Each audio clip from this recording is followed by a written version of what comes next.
What's up mga Kabalita TV? Tuloy-tuloy po tayo sa pagbahagi po ng ating mga ginagawa, mga kaibigan. At for today's video ay isa pong flashlight ay gagawin na naman po natin.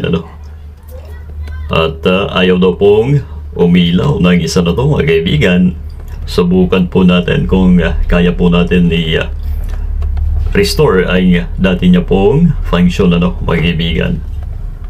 Siyempre, ito po ay may battery. Alright, ito. Sukatin natin. So, wala, Samantalang dito sa ating pantest ay may nababasa po tayo, mga kaibigan. Ibig sabihin, pagka ganito ay wala pong charge sa ating battery, mga kaibigan. Subukan po natin i-charge, ng medyo mataas upang sabi nga po ay panggulat sa ating battery mga kaibigan. Pero patapos po ay 10 minuto na pag natin charge, ayan po ay kinat po natin ang video ng mga kaibigan. Wala pong na-stuck na power ang ating battery na ito mga kaibigan. Kaya naman talagang dapat na pong palitan ng iba ito mga kaibigan. Kunin po natin ang ating battery tester. Dito po ay kompleto po natin na monitor ang lahat po ng specs mga kaibigan. Yung voltahe, yung ampere hour, andito rin po mga kaibigan, at yung iba pa na nais po natin na mabasa mga kabalita. Alright, so yung dilaw po ay wala na po talaga, pero ito yung green ay po pwede pa po mga kaibigan. Ito ay galing po sa ating doon sa ating mga solar power bank mga kaibigan na po pwede pa. Dahil lang flashlight naman po ay hindi kagaya ng mga ilaw po natin sa bahay na tuloy-tuloy na gumagana. Okay, base po yan sa ating experience mga kaibigan. Disclaimer po yan. Alright, so ito po ang apat na ito ang ating i-assemble ng mga kaibigan. Gagayahin lamang po natin ang connection na andito po dati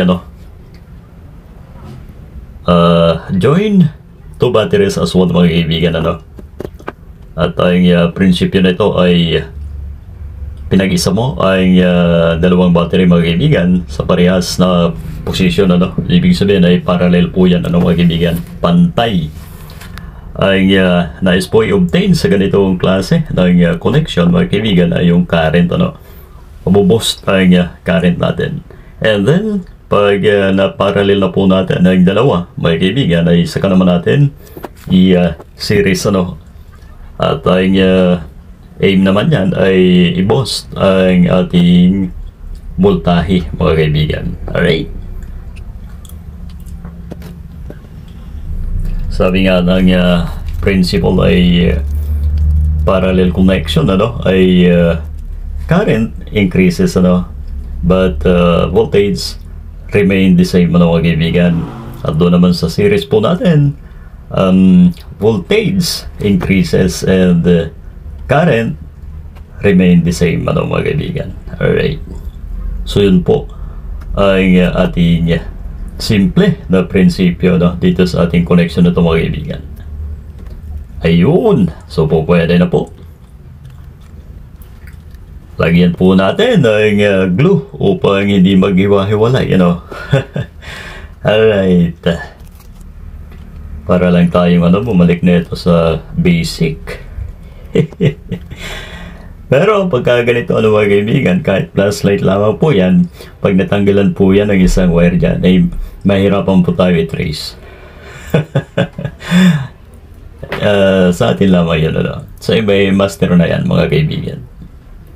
So ito na, kabit na po natin ang ating terminals, yung negative at ang positive po natin mga kaibigan, upang maya po ng konti ay matesting natin ang may indicator na po pala tayo mga kaibigan. Ito ay may tatlong din to, LED bulb na nilalagay po dito mga kaibigan. Super tipid ang ganitong klase ng bank Akalain po natin, apat lamang po na maliliit na battery yan mga kaibigan. Ano? Ayan na. So right. So okay na po ang ating flashlight na ito mga kaibigan. So sana po ay naibigan po ninyo ang ating munting handog na ito. Ano? Kahit maliit man na unit, ay pasadahan po pa rin natin ano, mga kaibigan upang maibahagi po sa inyo lahat. Maraming salamat po at pagpalain po tayo ng poong may kapal.